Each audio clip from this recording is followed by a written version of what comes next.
আকাশে কত সুন্দর দেখা যাচ্ছে দেখুন বন্ধুরা। আল্লাহ পাকের সৃষ্টি যে এত সুন্দর আমাদের জন্য রেখে গেছে, না আসলে সাউথ আফ্রিকা না আসলে আসলে বুঝতে পারতাম না।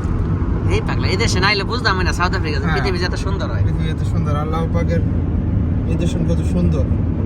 এটা আগে আমরা ইয়ার মধ্যে দেখতাম না, টিভি সিভির মধ্যে ইয়ার মধ্যে এইসব ধরনের জিনিস দেখাইতো। নিউজিল্যান্ডে বেশি এরকম, নিউজিল্যান্ডে এক মিনিটের ভিডিও করো। আর একটু ডিসিএল ক্যামেরাতে ভিডিও করলে না আর ভালো। হ্যাঁ ডিজিটাল ক্যামেরাতে ভিডিও করলে ঠিক আছে। ডিজিটাল না ডিসিএল। হ্যাঁ ডিসিএল ঠিক আছে। ডিসিএল এর ক্যামেরা ওই যে আইএসডি আছে না, আইএসডি তোর ছবি দাস না, ওইটাই তো ডিসিএল ক্যামেরারই।